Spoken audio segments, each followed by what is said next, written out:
بسم اللہ الرحمن الرحیم نحمده ونصلی علی رسولہ الکریم اما بعد۔ یہ آج آپ کا سبق نمبر 14 ختم ہو چکا ہے۔ سبق نمبر 15 ہے آج آپ کا، اور اس سبق کے اندر آپ کے سامنے شرعی مسئلہ پیش کیا جائے گا کہ علماء کرام کی شیئر مارکیٹ کے سلسلے میں کیا رائے ہیں۔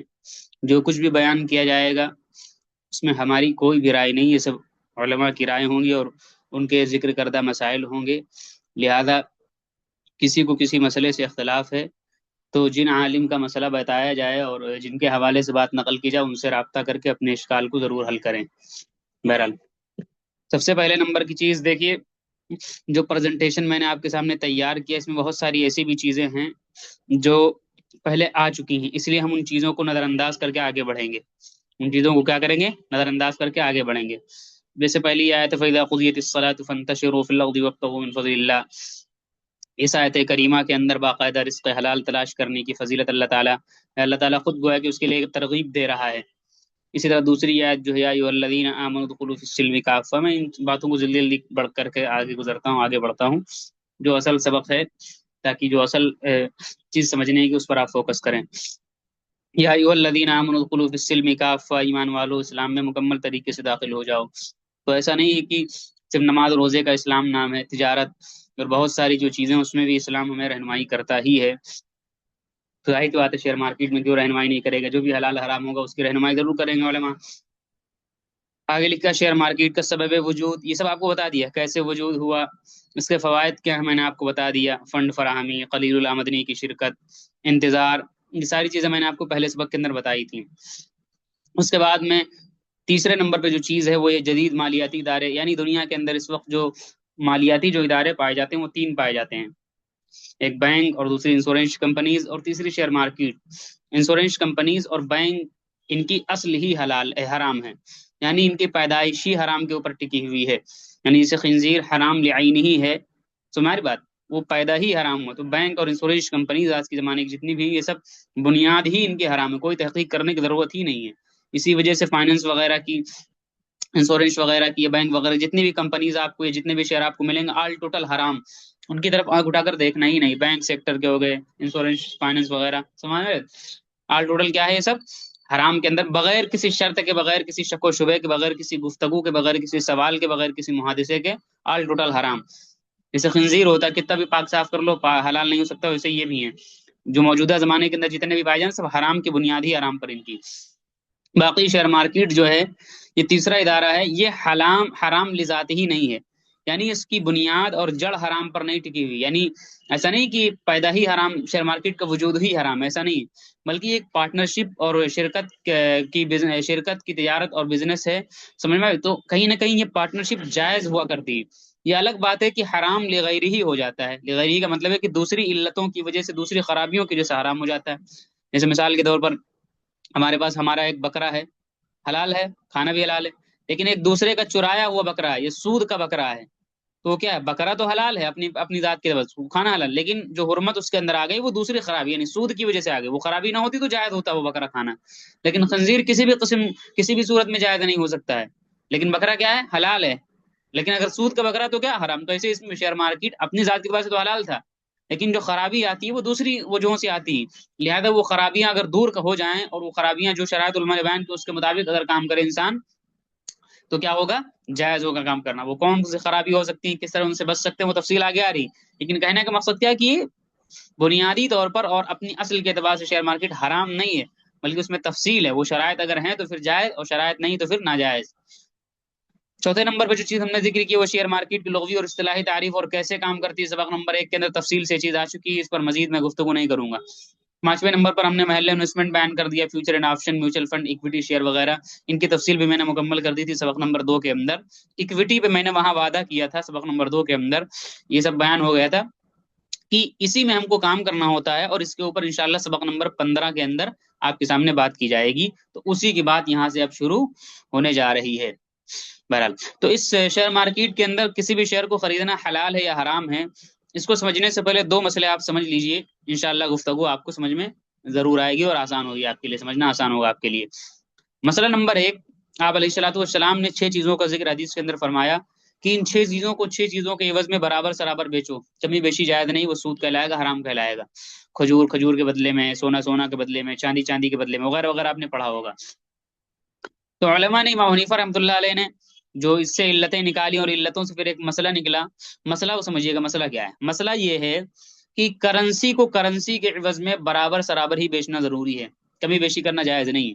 یعنی اگر آپ 100 روپے کا تبادلہ کر رہے ہیں 100 روپے کے عوض میں، تو 100 ہی کے عوض میں ہونا چاہیے، 110 کے عوض میں، 120 کے عوض میں آپ تبادلہ نہیں کر سکتے ہیں، یہ ناجائز ہوگا، سود کہلائے گا۔ ایک مسئلہ اس کو آپ ذہن میں رکھیے گا، بالکل ذہن میں رکھیے، ورنہ آگے بات سمجھ میں نہیں آئے گی۔ یعنی اموال ربویہ کو، اس کو آپ یہ بھی کہہ سکتے ہیں اموال ربویہ کو، یعنی کرنسی سودی اموال میں اس کا شمار کیا جاتا ہے۔ اموال ربویہ کو اموال ربویہ کے عوض میں برابر سرابر بیچنا، اسی کے جنس کے ساتھ اگر بیچا جائے، یہ سود کا مسئلہ ہے۔ آپ سمجھتے ہیں کہ اگر کوئی ایسا مال ہے جو سودی اموال میں اس کا شمار کیا جاتا ہے، یعنی آپ علیہ الصلوۃ والسلام نے جو 6 چیزیں ذکر کی، پھر علماء نے جو علتیں نکال کر کے جو چیزیں اس میں شمار کرائیں، اس کیٹیگری کے اندر کوئی چیز آتی ہے، تو اس کو اسی جنس کے عوض میں جب بھی بیچیں گے تو برابر سرابر بیچنا ضروری، کمی بیشی کرنا جائز نہیں، ورنہ سود کہلائے گا۔ تو اسی کے اندر ایک مسئلہ نکلتا ہے، کرنسی کو کرنسی کے عوض میں بیچنا برابر سرابر ضروری اور لازم ہے، کمی بیشی کرنا جائز نہیں۔ اس مسئلے کو آپ ذہن میں رکھیے۔ مسئلہ نمبر 2، اگر کوئی ایسا مال ہے جو اموال ربوی اور غیر ربوی دونوں سے مخلوط ہو گیا ہے، یعنی اس کو فقہ کی اصطلاح میں کہا تھا اموال ربوی، ایسا مال جو اموال ربویہ اور غیر ربویہ دونوں سے مخلوط ہو گیا، یعنی سودی اور غیر سودی دونوں سے مل گیا ہو، اس کو خالص، یعنی مخلوط اموال ربوی کو خالص اموال ربوی کے عوض میں بیچنا جائز ہے کہ ناجائز ہے؟ تو اس کے اندر امام حنیفہ کا، امام شافعی کا، امام مالک کا، امام احمد وغیرہ کا اختلاف ہے۔ میں تینوں کے مسالک سے قطع نظر صرف امام ابو حنیفہ رحمۃ اللہ علیہ کا مسئلہ آپ کے سامنے پیش کرتا ہوں۔ مثال کے طور پر ایک تلوار ہے، اس تلوار میں 100 گرام سونے کا ہتھا لگا ہوا ہے، یعنی اس کی جو مٹھیا جو ہے، جو پکڑنے کا جو جگہ ہے، وہ کیا ہے؟ 100 گرام سونے، باقی دوسری دھات کا بنا ہوا ہے۔ تو یہ دونوں چیزوں سے مل گئے کہ نہیں مل گئے؟ یہ دوسری چیز لوہا ہے، جو کوئی بھی چیز ہو مان لیجیے اس کو آپ، اور یہ کیا ہو گیا؟ یہ سونا ہو گیا 100 گرام۔ تو یہ گویا کہ ہو گیا اموال ربوی اور غیر ربوی دونوں چیزوں سے مل گیا۔ تو اس کو بیچنا، خالص سونا اگر ادھر ہے جس کو خالص اموال ربوی میں سے، یعنی ملاوٹ والا نہیں ہے، تو اس کو اس کے عوض میں بیچ سکتے ہیں کہ نہیں بیچ سکتے؟ سب کے مسلک الگ الگ ہیں۔ امام ابو حنیفہ رحمۃ اللہ علیہ فرماتے ہیں بیچ سکتے ہیں، ایک شرط کے ساتھ۔ وہ شرط یہ ہے کہ اس مخلوط والے کے اندر جو سونا لگا ہوا ہے، وہ اس قیمت والی کی طرف جو سونا اس کے مقابل میں زیادہ ہونا چاہیے۔ یعنی اگر اس تلوار کے اندر 100 گرام سونا لگا ہوا ہے، تو جو سامنے اس کے رکھا گیا ہے 100 گرام سے زیادہ، یعنی 110 گرام مان لیتے ہیں، فرض کر لیتے ہیں 110 گرام ہونا چاہیے، تو جائز ہے، ورنہ جائز نہیں ہوگا۔ کیوں؟ تاکہ یہ 100 گرام سونے کے عوض میں ہو جائے، لہذا ہم مان لیں گے سونا سونے کے مقابل میں برابر سرابر ہو گیا، جیسا کہ حدیث پاک کے اندر ہے، لہذا جائز ہو گیا۔ باقی جتنا سونا بچے گا وہ اس والی کیا کہتے ہیں حصے کے عوض میں ہو جائے گا، لہذا یہ خرید و فروخت جائز ہو جائے گی۔ امام صاحب کا دماغ دیکھیے، سمجھ میں آ رہی بات؟ اسی طرح ایک مثال، ایک تجوری لے لیجیے، اس تجوری کے اندر اگر 1 لاکھ روپے رکھا ہوا ہے، کتنا؟ 1 لاکھ، تو گویا کہ دو چیز اس مل گئی، ایک تجوری والا حصہ ہو گیا، ایک 1 لاکھ والا حصہ ہو گیا، 1 لاکھ روپیہ ہو گیا۔ تو یہ کیا ہے؟ مال مل گیا کس سے؟ اس پورے کو اگر ایک ساتھ کوئی بیچے تو اس کو ہم کہیں گے ایسا مال جو ملا ہوا ہے ربوی اور غیر ربوی دونوں سے، اس کو بیچنا جائز ہے کہ ناجائز ہے؟ خالص بیچنا تو جائز ہوگا، خالص اموال یعنی پیسے کے عوض میں۔ تو امام صاحب کہیں گے جو پیسہ ہو 1 لاکھ سے زیادہ ہونا چاہیے۔ کیوں؟ تاکہ 1 لاکھ مثال کے طور پر 1,10,000 ہے، تو 1 لاکھ کے عوض میں ہو جائے گا، اور باقی 10,000 کے عوض میں تجوری ہو جائے گی، لہٰذا اس طرح سے کرنا جائز ہے۔ امام شافعی فرماتے ہیں نہیں، الگ الگ کرو، پیسہ الگ رکھو اور تجوری الگ رکھو، ایک ساتھ نہیں بیچ سکتے۔ بہرحال تو یہ 2 مسئلے میں نے اس کے ضمن میں آپ کو سمجھا دیے ہیں، اس مسئلے کو آپ ذہن میں رکھیے گا۔ ہدایہ کا بڑا مشہور مسئلہ ہے، یہ آپ کتاب الربا وغیرہ کے اندر دیکھیں گے تو آپ کو مل جائے گا مسئلہ، بڑا مشہور مسئلہ ہے یہ، تو آپ اس مسئلے کو کیا کریں؟ ذہن میں رکھیں۔ اب آگے مسئلہ سمجھیے، شیئر مارکیٹ کے اندر کسی بھی شیئر کے خرید و فروخت شرعاً کیا حکم رکھتا ہے؟ میں تفصیل کے ساتھ بیان کروں گا آپ کے سامنے، بعض چیزیں آئیں گی الجھانے والی، لیکن آخر کے اندر میں خلاصہ کر دوں گا، اور توجہ سے آپ سنیے گا سبق کو۔ سب سے پہلے نمبر، بعض علماء فرماتے ہیں کسی بھی شیئر کے اندر انویسٹمنٹ کرنا جائز نہیں ہے، بعض علماء۔ ان کی دلیل کیا ہے؟ ان کی دلیل یہ ہے کہ دیکھیے، جب کوئی آدمی دیوالیہ ہو جاتا ہے، یعنی پورا پیسہ اس کا ختم ہو جاتا ہے، تو حکومت کیا کرتی ہے؟ اس کے مال کو قرب کرتی ہے، یعنی اس کے مال کو ضبط کر لیا جاتا ہے تاکہ دوسرے لوگوں کا قرض وغیرہ چکایا جا سکے۔ لیکن اگر کوئی ایسا آدمی دیوالیہ ہو جائے جو شیئر ہولڈر ہو، یعنی اس کے پاس شیئر ہو، تو حکومت اس کے تمام چیزوں کو تو ضبط کرتی ہے، قرب کرتی ہے، لیکن باقی جو دیگر چیزیں ہوتی ہیں شیئر ہولڈنگ میں، جو شیئر ہوتے ہیں اس کو نہیں لیتی ہیں۔ اس کا مطلب یہ ہے کہ شیئر کے اندر یعنی اثاثے کے اندر اس کی ملکیت نہیں ہے. یعنی میں نے کیا کہا تھا کہ اثاثے کے اندر کمپنی کے سامان جائیداد کے اندر اس کی حصے داری ثابت ہوتی ہے. لوگ کہتے ہیں نہیں حصے داری نہیں ہے یہ بات دلالت کر رہی ہے کہ اس کے اندر حصے داری اس کی ثابت نہیں ہوتی، بلکہ یہ دستاویز محض ہے. یعنی ہم یہ مانتے ہیں کہ جو اس نے کمپنی کا جو شیئر خریدا یہ ہم مانتے ہیں یہ قرضہ دیا ہے. سمجھو یہ کیا ہے؟ قرضہ دیا ہے. کیا کیا ہے؟ قرضہ دیا ہے. اور اس پر جو اس کو پروفٹ ہوگا وہ ایک طریقے کا سود ہے. بس فرق یہ ہے کہ قرضے کے نام سے قرضہ نہیں دیا ہے. قرضے کے نام سے قرضہ دیتا تو اس کو متعین سود مل جاتا کہ 6% کا 8% کا سال کا مل جائے گا. لیکن اس نے شیئر کے نام پر دیا پیسہ، لیکن ہے وہ بھی کیا ہے؟ دستاویز محض. یعنی یہ قرضے کا دستاویز ہوگا بس، اس سے زیادہ کوئی حیثیت اس کی نہیں، کوئی پارٹنرشپ کوئی حصے داری ثابت نہیں ہوتی. یہ کس کی؟ بعض علماء کی رائے ہے. دلیل کیا؟ وہی کہ عدم ملکیت، یعنی اثاثے کے اندر اس کی ملکیت اور اس کی حصے داری ثابت نہیں ہو پاتی، لہذا ہم یہ مانیں گے کہ کوئی پارٹنرشپ یہاں پر نہیں پائی جا رہی. لیکن مفتی تقی صاحب نے لکھا کہ یہ چیز جائز ہے. کیوں جائز ہے؟ ان کی دلیل کو رد کرتے ہیں. کہتے ہیں آپ کا یہ کہنا کہ کسی کمپنی کے اندر اثاثے کے اندر پارٹنرشپ نہیں ثابت ہوتی، حصہ نہیں ثابت ہوتی، غلط ہے. اس وجہ سے کہ کمپنی اگر باہمی قرارداد سے بند ہو جائے، سن میں بات تو کیا ہے؟ کمپنی کے اندر آدمی کو حصہ ملتا ہے، جس سے یہ صاف صاف ظاہر ہو رہا ہے کہ اس کی پارٹنرشپ کمپنی کے اندر ہے. لہذا آپ کو یہ کہنا کہ یہ قرضہ دیا، قرضہ نہیں بلکہ یہ پارٹنرشپ اور حصہ ہے، لہذا جائز ہے. لیکن جائز مطلقاً نہیں بلکہ شرائط کی تفصیل کے ساتھ، وہ شرائط آگے آ رہی ہیں. ان شرائط کی تفصیل کے اندر سب سے پہلے نمبر کی جو شرط ہے وہ یہ ہے کہ کمپنی کا کاروبار حلال ہونا چاہیے. یعنی کوئی کمپنی جو ہے ایسی چیز بناتی ہے جو حلال ہو. مثال کے طور پر حلال دوا بنا رہی ہے، تو ہماری بات یا بسکٹ بنا رہی، گاڑیاں بنا رہی ہیں، ٹھیک ہے، بہت ساری مل جائیں گی، کیونکہ مارکیٹ کے اندر جتنے بھی سب کچھ ہیں وہ سب کمپنی سے تو بنا رہی ہیں. صوفہ بنا رہی، گدا بنا رہی، بیڈ بنا رہی، کوئی بھی چیز لے لی، کھانے پینے کی چیزیں بنا رہی ہے حلال طریقے سے. تو کمپنی کا جو بنیادی اسٹرکچر، جو بنیادی جو کاروبار ہے وہ حلال ہونا چاہیے، حرام کاروبار نہ ہونا چاہیے. جیسے الکوہل وغیرہ بنانے کا کاروبار ہو گیا، ہتھیار بنانے کا کاروبار ہو گیا، مولانا قاضی سیف اللہ رحمانی صاحب نے اس کو بھی ناجائز میں لکھ دیا. اور اسی طریقے سے فلم وغیرہ کا، شراب وغیرہ کا، غیر مردار ذبیحے کا جو کیا ہے کاروبار، اس ٹائپ کے اگر کاروبار ہو تو یہ حرام کیٹیگری کے اندر آئے. تو کمپنی کا جو کام جو ہے، جو کام وہ کر رہی، جو پروڈکٹ بنا رہی، وہ کیا ہونا چاہیے؟ حلال کاروبار ہونا چاہیے. اسی وجہ سے بینک سیکٹر اور انشورنس وغیرہ پہلے ہی مرحلے کے اندر آتے ہی نہیں اس کی، کیونکہ ان کی بنیادی حرام کے اوپر. تو بنیادی کاروبار کمپنی کا حلال ہونا چاہیے.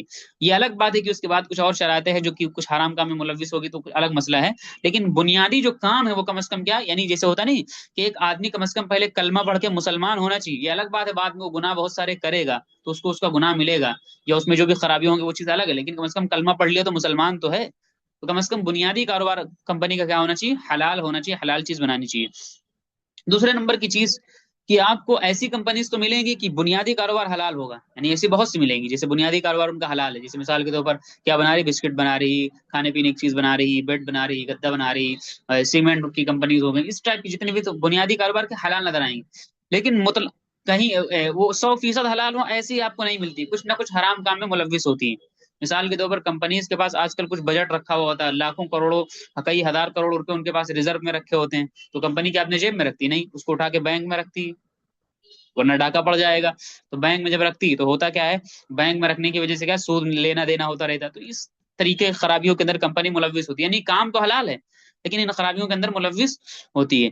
تو کہہ رہے ہیں کہ اگر کوئی کمپنی حلال کام کرنے والی مل گئی لیکن کچھ حرام کام میں ملوث ہے، جیسے ایک مسلمان تو ہے، کلمہ تو پڑھ رہا ہے، لیکن کچھ نہ کچھ گناہ بھی کر رہا ہے، ایسے یہاں پر بھی کہ کم از کم کوئی کمپنی ہے بنیادی کاروبار جس کا حلال ہے ایسی مل گئی، لیکن کیا کچھ غلط کام بھی کر رہی، تو 33% سے وہ کم ہونا چاہیے. لیکن یہ کھانا نہیں، ابھی شرائط آگے آ رہی، واضح ہو جائے گی بات.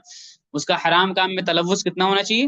33% سے کم ہونا چاہیے. البتہ بعض علماء اس میں اختلاف کر جاتے ہیں، کہتے ہیں نہیں 33% نہیں بلکہ پوری 100% حلال ہونی چاہیے. 1% بھی حرام اگر ملوث حرام کام ہے تو گویا کہ کیا کہتے ہیں وہ نہیں، کیا کہتے ہیں وہ شیئر حلال نہیں ہوگا. یہ ایسا ہی بات ہو گئی کہ 100% مسلمان ہونا چاہیے، گناہ کبیرہ کیا تو اسلام سے نکل گئے، یہی والی بات ہو گئی، خوارج وغیرہ جیسے کہتے تھے. بہرحال تو کہنے کا مقصد کیا ہوا کہ 100% حلال ہونی چاہیے. ان کی دلیل کیا ہے؟ کہتے ہیں دیکھیے اگر کوئی کمپنی حرام کام میں ملوث ہے، یعنی مثال کے طور پر سود لے رہی ہے، سود دے رہی ہے، بعض الفاظ آتے ہیں، تو اس میں گویا کہ بھلے سے اس کا کام حلال ہے لیکن کچھ نہ کچھ حرام میں ملوث ہے، تو گویا کہ سود لے دے رہی ہے، دے رہی تو نا ہم اس کو حرام کام پہ وکیل بنا رہے ہیں۔ گویا کہ کمپنی کے اندر جب پارٹنرشپ ہماری ہو گئی، حصے داری ہو گئی، تو کمپنی اگر سود لے گی یا کمپنی سود دے گی تو ہوتا نہیں، گویا کہ ہماری طرف سے بھی سود لے، ہماری طرف سے بھی سود دے رہی۔ بھائی چار دوست مل کے کام کر رہے ہیں، تو اگر ایک دوست کمپنی کے سلسلے میں سب کے مشورے سے، سب کے رائے سے بات کر رہا ہے، ظاہر بات ہے سبھی کی طرف سے مانا جائے گا، تو کمپنی سود لے رہی ہے، سود دے رہی ہے، تو سبھی کی طرف سے مانا جائے گا۔ تو گویا کہ ہم سود کا وکیل بنا رہے ہیں۔ تو بعض علماء نے کہہ دیا ناجائز ہے، بعض علماء نے کیا کہہ دیا؟ ناجائز ہے۔ لیکن اس کا جواب یہ دیا گیا، علماء نے جواب دیا ہے، جواب یہ دیا دیکھیے دو صورتیں ہیں، کمپنی جو حرام کام میں ملوث ہے تو یا تو سود لے گی یا سود دے گی۔ سود کیا کر رہی؟ سود دے رہی، مثال کے طور پر سود اگر کمپنی دے رہی ہے تو آپ خود دیکھیے، اگر میں مفتی صاحب ہوں، میں امام صاحب ہوں، اگر میں قرضہ لے لوں کسی سے اور میں اس قرضے پر سود دوں، تو کیا میرے قرضے کے اندر کوئی حرام مال مل گیا آ کر کے؟ کوئی حرام مال نہیں ملا، میرا قرضہ تو پاک صاف ہے نا بالکل۔ یہ الگ مسئلہ ہے کہ سود دینے کا مجھے گناہ ملے گا، یہ الگ چیز ہے، لیکن ہمارا ملوا تو حلال ہے نا۔ ہم نے جو 100 کروڑ کا میں نے قرضہ لیا اور کیا کیا، اس پر 5 کروڑ کا سود دے دیا میں نے، ٹھیک ہے، تو 5 کروڑ کا جو سود دیا، یہ سود دینے گناہ ملے گا، لیکن کیا میرا 100 کروڑ ناپاک ہو گیا یا حرام مال اس میں مل گا؟ نہیں، کیونکہ میں سود لے نہیں رہا ہوں، سود دے رہا ہوں، تو اس کا گناہ تو ملے گا، لیکن ایسی صورت میں مال تو بالکل حلال ہے، اس میں کوئی شک و شبہ نہیں۔ ہاں اگر میں سود لے رہا ہوں، یعنی میں نے 100 کروڑ کا قرضہ کسی کو دیا اور میں نے 5 کروڑ کا سود لیا، تو اس صورت میں آپ کا اعتراض بجا ہے، آپ کا اعتراض درست ہے۔ تو پہلی شکل کے اندر تو اعتراض بننے نہیں چاہیے۔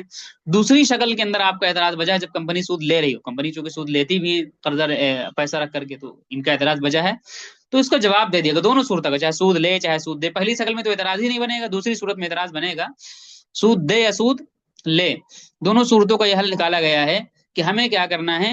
ووٹنگ جب کمپنی کی طرف سے میل آتا ہے، یعنی سالانہ میٹنگ کے اندر شرکت کا میل آتا ہے کہ بھائی ووٹنگ کرو، تو ہمیں کمپنی کے اندر آواز اٹھانی، سود کے خلاف آواز بلند کرنی اور اپنی رائے کا اظہار کرنا کہ ہم سود سے اتفاق نہیں، سود کو بند کیا جائے۔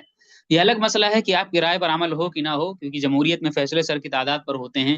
یہ بتائیے، میں ایک اپنی طرف سے ایک بات اس میں ایڈ کرتا ہوں، جمہوریت کے سلسلے میں آپ سنتے ہیں، کیا سنتے ہیں بھائی؟ قانون ساز اسمبلی جانتے ہیں آپ؟ پارلیمنٹ اور اسمبلی، یہ ساری چیزیں جو کچھ بھی ہوتی ہیں، اس میں کیا ہوتا ہے؟ قانون بنایا جاتا ہے، اور گویا کہ آپ ووٹ دے کر کے ایک جواری کو، ایک شرابی کو، ایک کبابی کو، ایک نچنیا کو آپ کیا کرتے ہیں؟ وہاں پر بھیج رہے ہوتے ہیں کہ جاؤ بیٹا تم قانون بناؤ، اس قانون کی روشنی میں ہم جیئیں گے، زندگی گزاریں گے۔ تو کہیں نہ کہیں دیکھا جائے تو صریح کفر ہے کہ بھائی کیا کہتے ہیں، گویا کہ اللہ کے نظام کے اوپر آپ گویا کہ ایک آدمی کو کہہ رہے ہیں کہ تم جاؤ، تم وہ قانون بناؤ گے، اس پہ ہم عمل کریں گے۔ سمجھ میں آ رہی کہ نہیں سمجھ میں آ رہی؟ کتنی گندی چیز ہے، سمجھ میں، کہ ایک مسلمان ایک جواری شرابی کو آگے بڑھا رہا ہے کہ تم جاؤ قانون بناؤ، اس پہ عمل کریں، لیکن کیا ہے، ایک دم سے تبدیلی کیا الٹ دے تو تبدیلی آ جائے گی؟ نہیں، جب اچھے اچھے لوگ اس میں جائیں گے، ہم ایک ہی طریقے سے اس میں تبدیلی کر سکتے ہیں، وہ یہ ہے کہ اچھے اچھے لوگوں کو بھیجیں گے، اور جب اچھے نمائندے وہاں پر پہنچیں گے تو اچھے قانون بننے لگیں گے آٹومیٹک۔ تو جب شیئر مارکیٹ کے اندر ایسے لوگوں کی خوب انٹری ہو جائے گی جو سود کے خلاف آواز بلند کریں، تو یقینی طور پر انشاءاللہ کوئی ایسا دن بھی آئے گا جو ان کو ختم کرنا پڑے گا۔ سمجھ مارے کہ نہیں تمہارے؟ باقاعدہ ایک آدھ میوچل فنڈ کے بارے میں دعویٰ کیا تھا کہ شریعہ ہے وہ، تو کیوں بنایا گئے؟ جب مطالبہ ہوا مسلمانوں کی طرف سے تو بنایا گیا نا۔ تو انشاءاللہ چونکہ ہماری تعداد نہیں ہے، تو یہ الگ مسئلہ ہے کہ ہماری بات پر عمل کیا جائے، عمل نہ کیا جائے، لیکن ہمیں کیا ہے، آواز اٹھانی ہوگی سود کے خلاف، اور جب انشاءاللہ ہماری تعداد کثیر تعداد میں ہوا کرے گی تو ضرور انشاءاللہ عمل ہوگا۔ بہرحال، تو کیا جمہوریت میں اگر ہم ایک اچھا آدمی ہے جس کو صرف 1 لاکھ ووٹ ملے اور دوسرا والا بد کردار آدمی جو 5 لاکھ ووٹ پایا، تو کیا بھائی ہم کیا کہتے ہیں، ووٹ نہیں ڈالنے جاتے ہیں؟ ووٹ تو ڈالنے پڑتا ہے۔ یہ الگ بات ہے کہ ہمارا کینڈیڈیٹ جیتے یا نہ جیتے، کیونکہ یہ ایک طریقہ وہی ہے کہ جب اچھے لوگ دھیرے دھیرے وہاں پہنچیں گے تو ہی جا کر کے اس میں تبدیلی آ سکتی ہے۔ تو جب وہاں اپنی تعداد ہوگی تو ہی انسان تبدیلی اس کے اندر کچھ پیدا کر سکتا ہے، اس سے بغیر تبدیلی نہیں آ سکتی۔ بہرحال یہ بات میں نے اپنی طرف سے اپنی سمجھ کے اعتبار سے ایڈ کی سمجھانے کے لیے۔ کل ملا کر خلاصہ سود کے خلاف آواز اٹھائیں گے تو حضرت تھانوی کے حوالے سے مولانا خالد سے مفتی تقی صاحب نے بات لکھی کہ انشاءاللہ وہ بریء ذمہ ہو جائے گا۔ وہی سود، جواب ہے کہ سود کی شکل اول، یعنی سود دینے میں کمپنی حرام عنصر سے پاک ہے، یعنی کمپنی کے کیا کہتے ہیں مال کے اندر پہلی شکل میں تو کوئی خرابی نہیں لازم آئے گی۔ ہاں دوسری شکل میں چلو ٹھیک ہے، لازم آ رہی جس میں سود لے رہی، تو اس میں کیا کرنا ہے، آواز اٹھانا ہے۔ 3 شرطیں ہو گئی۔ اچھا چلو، اگر کمپنی اس حرام کام میں ملوث تھی تو کیا اس کا کھانا حلال ہو گیا؟ نہیں، اسی سے میں نے ایک شرط یہاں پر لکھ دیا آواز اٹھانے کی، سالانہ میٹنگ میں کیا کرنا ہے، آواز اٹھانا ہے۔ تیسری شرط یہ بن گئی، سالانہ میٹنگ میں آواز اٹھانا، اور اسی سے ایک شرط اور بن گئی کہ ایک کمپنی اگرچہ حرام کام میں ملوث ہے لیکن اس سے جو پروفٹ کما رہی وہ حرام 5% سے زیادہ نہیں ہونا چاہیے۔ تو اس سے رزلٹ یہ نکل کے آیا کہ کمپنی کا 95% حلال ہوتا ہے، صرف 5% اس کے اندر کیا ہوگا، حرام کا مال آتا ہے۔ یہ صحیح بات ہو گئی، ایک آدمی ہے 100% مسلمان ہے، 95% مسلمان، 5% گناہ بھی کرتا ہے، تو کیا اسلام سے خارج کر دیں گے اس کو؟ نہیں خارج کریں گے۔ بھئی یہ ہوگا کہ ان برائیوں کو ختم کرنے کی کوشش کرو۔ ایسے یہاں پر بھی